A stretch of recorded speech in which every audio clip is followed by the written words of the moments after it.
अस्सलामु अलैकुम वरहमतुल्लाहि वबरकातुहू। नाज़रीन इकराम, नाज़रीन आज का हमारा ये वीडियो एक ऐसे बूढ़े शख्स के बारे में है जो अपनी बढ़ती उम्र के साथ में सठिया चुका है, जो मस्जिद में दुआ मांगने के लिए बता रहा है कि मस्जिद में अगर आप दुआ मांगेंगे तो नो गारंटी, कोई गारंटी नहीं है कि आपकी दुआ मस्जिद में कबूल होगी या नहीं होगी। लाखों मुसलमान, करोड़ों मुसलमान अपने हाथों को उठाकर नमाज के बाद में दुआ करते हैं, लेकिन यह बूढ़ा शख्स गारंटी देता नजर आ रहा है कि आप लोग बेवजह दुआ करते हो, मस्जिद में दुआ कबूल होने की नो गारंटी। और सबसे बड़ी बात पता है क्या है? इसमें सबसे ज्यादा सोचने वाली बात यह है कि ये एक अल्लाह के वली की मजार का सहारा लेते हुए बोल रहा है कि मजार पे दुआ कबूल होने की 100% गारंटी, लेकिन मस्जिद में दुआ कबूल होने की कोई गारंटी नहीं। हजरत है ऐसे वली की मजार पर 100% दुआ कबूल होती है, मस्जिद में कबूल होने की नो गारंटी, नो गारंटी। जो अल्लाह के वली जिंदगी भर मस्जिद से जोड़ने का काम लोगों को करते रहे, जिन्होंने मस्जिद की तालीमात लोगों तक पहुंचाई और मस्जिद की खिदमत करते रहे, वो उन अल्लाह के वली का सहारा लेकर के बता रहा है कि मस्जिद में दुआ कबूल नहीं होती। आज भी जब आप किसी वली के आस्थाने पर जाएंगे, किसी वली की मजार पर जाएंगे, तो आप बिल्कुल सामने देखेंगे कि हर एक दरगाह के पास में एक मस्जिद जरूर नजर आती है, जो कि इस बात का जीता जागता सबूत है, जिंदा सबूत है कि अल्लाह के वली मस्जिदों से कितना ज्यादा लोगों को जोड़ते थे। अब यहां पर एक बात सोचने वाली है कि इस मक्कार की बात मानी जाए कि अल्लाह के नबी सल्लल्लाहु अलैहि वसल्लम की बात मानी जाए। अल्लाह के रसूल सल्लल्लाहु अलैहि वसल्लम जब भी मस्जिद में दाखिल होते तो ये दुआ पढ़ते, अल्लाहुम्मा फ़्तह ली अब्वाबा रहमतिक, ऐ अल्लाह मेरे लिए रहमत के दरवाजे खोल दे। मस्जिद में अंदर जाने की दुआ, मस्जिद से बाहर निकलने की दुआ, उसके बाद में नमाज में दुआ, नमाज के बाद हाथ उठा करके मुसलमान दुआ करते हैं, लेकिन यह शख्स कोई गारंटी नहीं दे रहा, जैसे कि यह मापक यंत्र लेके बैठा हुआ है कि किसकी दुआ कबूल होगी, कहां कबूल होगी, इसको सब कुछ मालूम है, यह गैब का इल्म का जानने वाला है, यह ऐसा दावा करता हुआ नजर आ रहा है। नाज़रीन इकराम, अल्लाह के रसूल सल्लल्लाहु अलैहि वसल्लम ने क्या फरमाया? आप सल्लल्लाहु अलैहि वसल्लम इरशाद फरमाते हैं कि बदतरीन जगह बाजार है और सबसे अच्छी जगह मस्जिद है।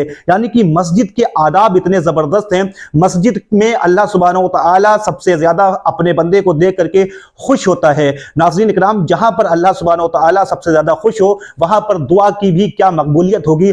इस सठियाए हुए बुढ़े से कोई ये पूछे, जब मस्जिद में दुआ कबूल ही नहीं होती है तो फिर मस्जिद के दरवाजों पर दुआ लिखी ही क्यों होती है? इसके पीछे का रीजन क्या है? और बहुत सारे आलिम दीन अपने हाथों को उठा करके नमाज के बाद में दुआ मांगते ही क्यों हैं? इसके लॉजिक के हिसाब से तो दुआ मांगनी ही नहीं चाहिए, क्योंकि वो तो कबूल ही नहीं होती है, कोई उसकी गारंटी ही नहीं है। कोई इस जाहिल बूढ़े कज़्ज़ाब को ये बता दे कि मुस्नद अहमद की हदीस है, हदीस नंबर 3168। नाज़रीन इकराम, एक बूढ़ी औरत थी जो कि मस्जिद नबवी में झाड़ू लगाया करती थी, मस्जिद का बहुत ज्यादा खास ख्याल रखा करती थी, साफ सफाई का बहुत ज्यादा सफाई का ख्याल रखती थी। नाज़रीन, वो फिर उनका इंतकाल हो गया। अल्लाह के नबी आप सल्लल्लाहु अलैहि वसल्लम ने पूछा कि वो जो बूढ़ी औरत यहाँ पर मस्जिद नबवी में झाड़ू लगाती हैं वो कहाँ गई? सहाबा से पूछा तो सहाबा ने अर्ज किया, या रसूलल्लाह सल्लल्लाहु अलैहि वसल्लम, वो जो औरत यहाँ पर ख्याल रखती थी, मस्जिद का साफ सफाई करती थी, उनका इंतकाल हो गया है, वो खत्म हो चुकी हैं। फिर आप सल्लल्लाहु अलैहि वसल्लम ने सहाबा को लिया और साथ में गए उनकी कब्र पे, वो जो खातून थी उनकी कब्र पे गए और जाकर के दुआए मग़फ़िरत की। और दुआ मग़फ़िरत करने के बाद में अल्लाह के नबी सल्लल्लाहु अलैहि वसल्लम ने सहाबा से फरमाया कि इस औरत की बख्शिश सिर्फ इसलिए हो गई कि ये मस्जिद की बहुत ज्यादा खिदमत करती थी। शफात जब जिसकी अल्लाह के नबी जिसके लिए दुआ करते हैं उसकी शफात तो लाजिमी है। नाज़रीन इकराम, तो फिर आप हज़रात ये समझिए कि अल्लाह के नबी सल्लल्लाहु अलैहि वसल्लम खुद उस औरत के लिए मस्जिद में खिदमत की वजह से दुआ कर रहे हैं, और कुछ पाखंडी लोग दुआ से मस्जिद में रोक रहे हैं कि मस्जिद में दुआ नहीं की जाएगी, मस्जिद में दुआ करोगे तो कोई गारंटी वारंटी नहीं है कि वो दुआ एक्सेप्ट होगी भी, अल्लाह पाक उसको कबूल फरमाएगा भी या नहीं। तो मेरा बस कहने का मकसद ये है कि आप हजरात ऐसे पाखंडी लोगों से बचें।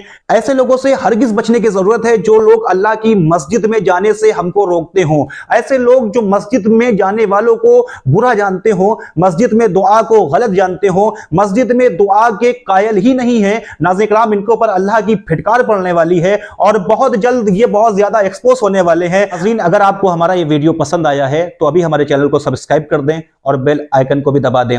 हो सके तो हमारे इस वीडियो को आगे भी शेयर कर दें। हो सकता है आपके इस शेयर से ये बात किसी के दिल में उतर जाए और हमारे आप सबके लिए सदका जारिया का सबब बन जाए और लोग मस्जिद के आदाब को समझने लगें, मस्जिद में दुआ करने के कायल बन जाएं। अस्सलामु अलैकुम व रहमतुल्लाहि व बरकातहू।